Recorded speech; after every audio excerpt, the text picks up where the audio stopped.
സ്നേഹാദരങ്ങളോടെ ബിനോയ് വിശ്വത്തെ സ്വാഗതം. ചൂടുവയ്പ്പിനാണ് നമ്മളിന്ന് സാക്ഷികളാകുന്നത്. ആ ചൂടുവയ്പ്പിനും കോഴിക്കോട് ഈ സവിശേഷ പ്രാധാന്യമുള്ള ഈ ചടങ്ങിൽ ആശയം കോഴിക്കോട് ജില്ലാ സെക്രട്ടറി സഖാവ് എം മെഹബൂബാണ്. സഖാവ് മെഹബൂബിനെ സ്നേഹപൂർവ്വം സ്വാഗതം ചെയ്യും. ക്ഷണം സ്വീകരിച്ചിവിടെ എത്തിയിട്ടുണ്ട്. അദ്ദേഹത്തെ സ്നേഹപൂർവ്വം സ്വാഗതം ചെയ്യും. CPIM കേന്ദ്ര കമ്മിറ്റി അംഗങ്ങളായ സഖാക്കൾ കല്ലച്ച് സംവിധാനമായിരുന്നു. അതിൽ നിന്നാണ് മറ്റ് ഏത് പത്രത്തിനുമുള്ള ആധുനിക സാങ്കേതിക വിദ്യയുടെ അച്ചടി സംവിധാനത്തിലേക്ക് ദേശാഭിമാനി വളർന്നെത്തിയത്. ഒരു എഡിഷൻ ആയിരുന്നു നേരത്തെയെങ്കിൽ ഇന്നത് 10 എഡിഷനിലേക്ക് എത്തി നിൽക്കുകയാണ്. കല്ലച്ചിൽ നിന്ന് ഓഫ്സെറ്റ്, ഫാക്സിമിലി, ഡെസ്ക്ടോപ്പ് സാങ്കേതിക സംവിധാനങ്ങളിലേക്കും ഓൺലൈൻ വാർത്താ പ്രസരണത്തിലേക്കും ദേശാഭിമാനി വളർന്നിരിക്കുന്നു. പ്രിന്റ് മീഡിയയിൽ നിന്ന് പേപ്പറിലേക്ക് 10,000-കണക്കിന് കോപ്പികൾ എന്നതിൽ നിന്ന് ലക്ഷക്കണക്കിന് കോപ്പികൾ എന്ന നിലയിലേക്കും ദേശാഭിമാനി വളർന്നിരിക്കുന്നു. സ്വയം നവീകരിക്കുന്നതിനും മുന്നേറുന്നതിനുമാകട്ടെ ശരിയായ വിവരങ്ങൾ വായനക്കാരിലേക്ക് എത്തിക്കുക, ഇതാണ് ദേശാഭിമാനി ചെയ്യുന്നത്. ങ്ങളെയും നാടിനെയും അറിയിക്കുന്നു. ഇത്തരം വിവരങ്ങൾ രീതിയിൽ അധപ്പതിച്ചിരിക്കുന്നു എന്നത് നാം കാണേണ്ടതായിട്ടുണ്ട്. ഇന്ത്യൻ മാധ്യമരംഗം പൊതുവിൽ തന്നെ കോർപ്പറേറ്റുകളുടെ കൈപ്പിടിയിൽ ഉള്ളിലായ ഒരു ഘട്ടമാണ്. രാജ്യതാൽപര്യവും ജനതാൽപര്യവും മുൻനിർത്തിയുള്ള മാധ്യമ പ്രവർത്തനത്തെ കോർപ്പറേറ്റ് മൂലധന താൽപര്യവും അതിൻ്റെ തണലിൽ വളരുന്ന ദേശീയ തലത്തിലെ അധികാര രാഷ്ട്രീയത്തിൻ്റെ താല്പര്യവും പകരം വെക്കുകയാണ്. നമ്മുടെ രാജ്യത്തെ സ്ഥിതി പരിശോധിച്ചാൽ ഒരു വമ്പൻ കോർപ്പറേറ്റ് സ്ഥാപനം അവരുടെ കൈവശമുള്ളത് 28 എക്സ്ക്ലൂസീവ് വാർത്താ ചാനലുകളാണ്.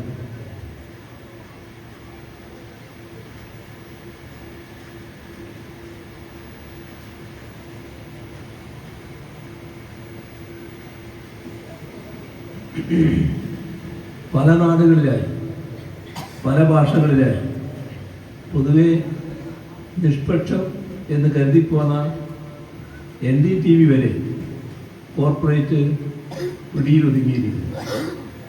ചങ്ങാത്ത മുതലാളിത്തം മാധ്യമരംഗത്തെ കീഴ്പ്പെടുത്തുമ്പോൾ മറഞ്ഞു പോകുന്നത് സ്വദേശാഭിമാനിയുടെയും കേസരിയുടെയും വക്കം മൗലവിയുടെയും ഒക്കെ പത്രപ്രവർത്തന മാതൃകകളാണ്.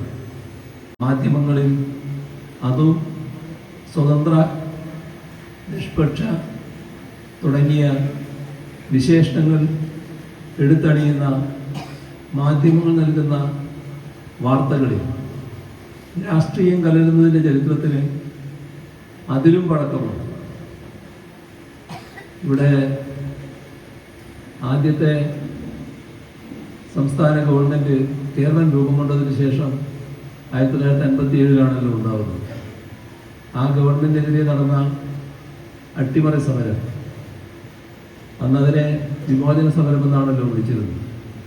ആ വിമോചന സമരഘട്ടത്തിൽ CIA പണം കമ്മ്യൂണിസ്റ്റ് വിരുദ്ധ വാർത്താ പ്രചരണത്തിന് ഒഴുകി വന്നത് ചരിത്രം തന്നെ രേഖപ്പെടുത്തിയിട്ടുള്ള കാര്യമാണ്. അപ്പോൾ മാധ്യമങ്ങൾ കോർപ്പറേറ്റ് ശൃംഖലയുടെ ഭാഗമാകുമ്പോൾ സംസ്ഥാന താല്പര്യവും ജനതാല്പര്യവും ഹനിക്കപ്പെടുകയാണ്. കോർപ്പറേറ്റ് ശൃംഖലകളുടെ സഹായത്താൽ കൃത്രിമമായി ജനസമ്മതി സൃഷ്ടിക്കുകയും അതിൻ്റെ ബലത്തിൽ നിലനിൽക്കുകയും ചെയ്യുന്ന ഭരണ സംവിധാനങ്ങൾ ഉണ്ടാകും. അവ ജനങ്ങളുടെ താല്പര്യങ്ങൾക്കല്ല, അവരെ അധികാരത്തിൽ നിലനിർത്തുന്നവരുടെ മൂലധന താല്പര്യങ്ങൾക്കാവും വില കൽപ്പിക്കുക. ഒരു അധാർമികതയുടെ ഏതറ്റത്തേക്കും സഞ്ചരിക്കും എന്ന നിലയും ഉണ്ടാവുകയാണ്. കേരളത്തിലെ മാധ്യമരംഗത്തെ ഏറ്റവും പുതിയ സ്ഥിതിവിശേഷം ഇതാണെന്ന് കാണാൻ നമുക്ക് സാധിക്കും.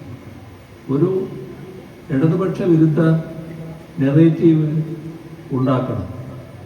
അതിന് ഏത് ക്രിമിനൽ കുറ്റത്തെയും രാഷ്ട്രീയ അടിസ്ഥാനത്തിൽ വേർതിരിച്ചു കാണും. ഇതാണ് അവസ്ഥ. ഒരു ഉദാഹരണം ചൂണ്ടിക്കാണിച്ചാൽ, നേരത്തെ ഇവിടെ പറഞ്ഞല്ലോ ലഹരിക്കെതിരെയുള്ള ക്യാമ്പയിൻ തുടങ്ങുന്നതിനെ പറ്റി. നമ്മുടെ നാട് അതീവ ഗൗരവമായിട്ടാണ് എടുക്കുന്നത്.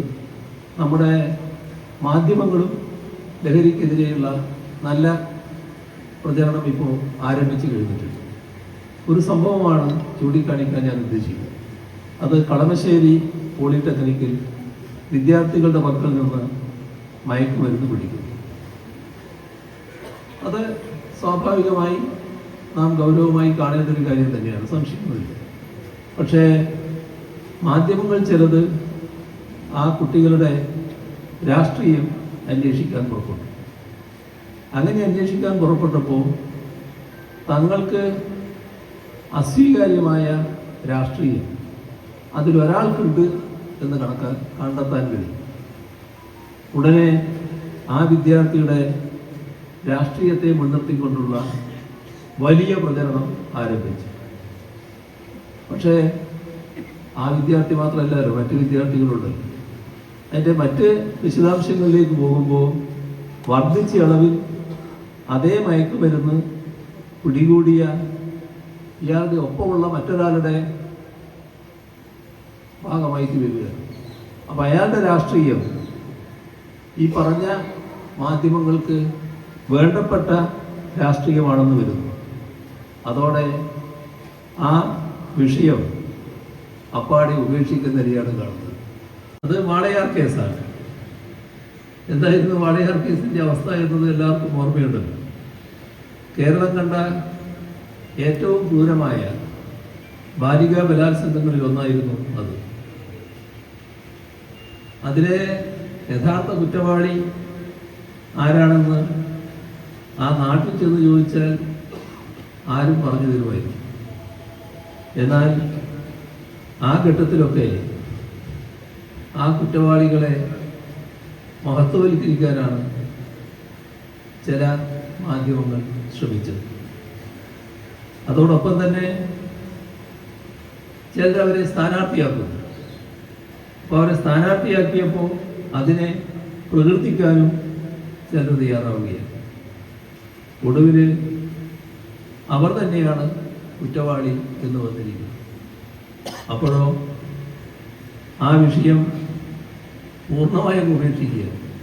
നേരത്തെ തങ്ങൾ കൈകാര്യം ചെയ്ത ഏറ്റവും പ്രധാനപ്പെട്ട വിഷയം, ഒരുപാട് സ്ഥലം അതിനുവേണ്ടി, സമയം അതിനുവേണ്ടി മാറ്റിവെച്ചവർ ഇപ്പോൾ പൂർണ്ണ നിശബ്ദതയിലേക്ക് മാറും. അപ്പോൾ ഇടതുപക്ഷ വിരുദ്ധമാണ് നിങ്ങളുടെ രാഷ്ട്രീയമെങ്കിൽ നിങ്ങൾ ഹീറോ ആവും. ഇടതുപക്ഷ അനുകൂലമാണ് നിങ്ങളുടെ രാഷ്ട്രീയമെങ്കിൽ നിങ്ങൾ വില്ലനാവും. ഇത്തരമൊരു സമീപനം ചില മാധ്യമങ്ങൾ സ്വീകരിക്കുന്നത് നല്ലതാണോ? പൊതുവെ മാധ്യമങ്ങൾ ചിന്തിക്കേണ്ട ഒരു കാര്യമാണ്. മാധ്യമങ്ങൾക്ക് മാത്രമാണ്. മാധ്യമം ഞാൻ പറയുമ്പോൾ പത്രം മാത്രമല്ല, അതുമായിട്ട് ബന്ധപ്പെട്ട് നിൽക്കുന്ന മുഴുവൻ.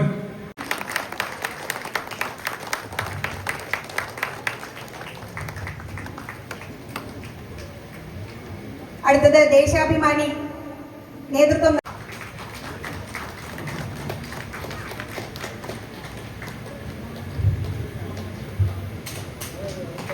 അടുത്തായി building architect and consultant Shri Mathew ഫിലിപ്പിനെ